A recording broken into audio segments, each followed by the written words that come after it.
Imagine memorizing this dense, complicated rule book for a board game, right? You sit down at the table, and you suddenly discover the board itself is constantly shifting underneath your pieces. Yeah, which is just incredibly frustrating. Exactly. And that is the harsh reality of entering the business world with a formal education. You think you're perfectly prepared, but the rules, well, they simply refuse to stay still. They really do. So, welcome to today's deep dive. Our mission today is unpacking a fascinating piece from Scaling for Business. It explores a really tough pill to swallow for you as an entrepreneur. Basically, why doing everything textbook right does not guarantee your small business will actually survive. It's a great topic because, if the board is constantly shifting, you would naturally think uneducated founders would just get wiped out immediately. Right, like on day one. Exactly. Yeah. But the source material shows something counterintuitive.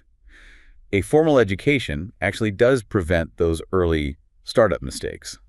Like, it keeps you out of the obvious traps in year one. Like what kind of traps? Things like mispricing a product so badly you lose money on every single sale, or launching a service with zero market demand. Okay, so the real danger zone then isn't at the starting line. It emerges in that middle phase, like years 2 through 5. Yes. And this is where educated founders start making completely logical, totally explainable, but often fatal moves. Wait, I have to push back on that. Shouldn't an MBA protect you exactly in that growth phase? Like if you know your cash flow and you know your margins, how do things go so wrong when you're literally trained to manage them? Well, it's because formal business education trains you to optimize for efficiency. You learn to remove, any slack in your budget to maximize profit. So let's say it's year 3 and you land this massive new client. The textbook move is to hire ahead of revenue, Yeah. right? Upgrade your software, that sort of thing. Exactly. You lock in fixed costs because the spreadsheet says the future revenue will cover it. But out in the wild, slack is exactly what saves you when a crisis hits.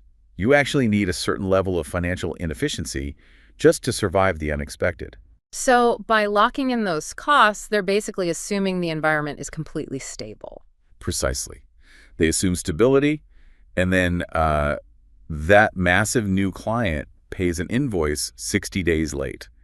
Or a platform changes its algorithm and your customer acquisition costs double overnight. And because of their formal training, they assume these are just temporary hiccups. Like they'll eventually revert to the mean, so they just wait it out. Right. But what if it's not a hiccup? What if it's a permanent structural change in the market? Suddenly, they are forced to make massive decisions against the clock. Oh, wow. So by optimizing so heavily for efficiency, they essentially engineer out their own safety net. That's exactly it. They planned perfectly, but they left themselves literally zero room to be wrong.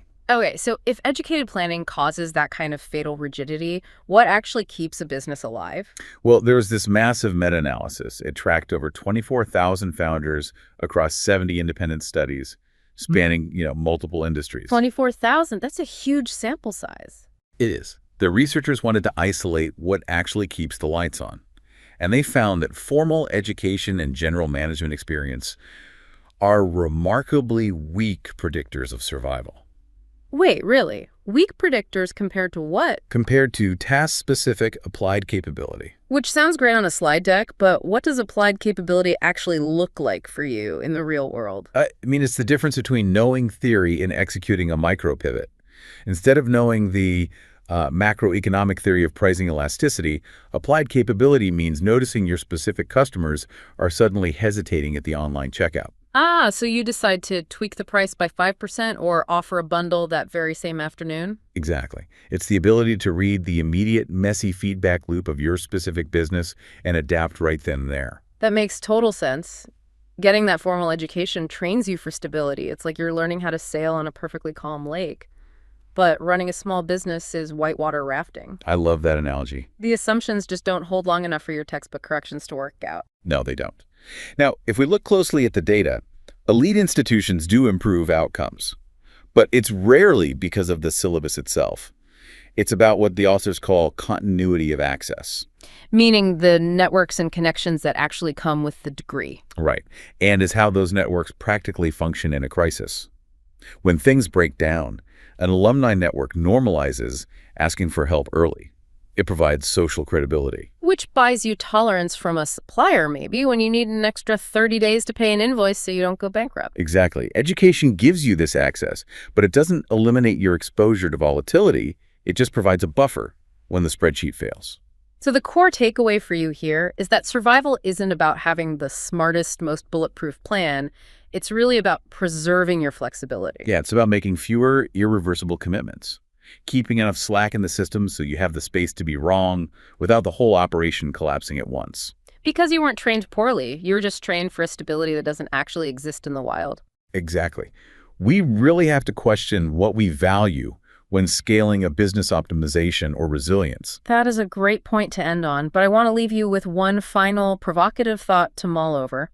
If education doesn't decide who survives the rapids, think about the role of capital. Oh, that's an interesting angle. Consider how money functions not just as a reward or a lever to grow your business, but as a literal mechanism to buy time when your perfectly educated plan stops working. Because when the board game starts shifting, the only way to keep playing is having enough time to figure out the new rules.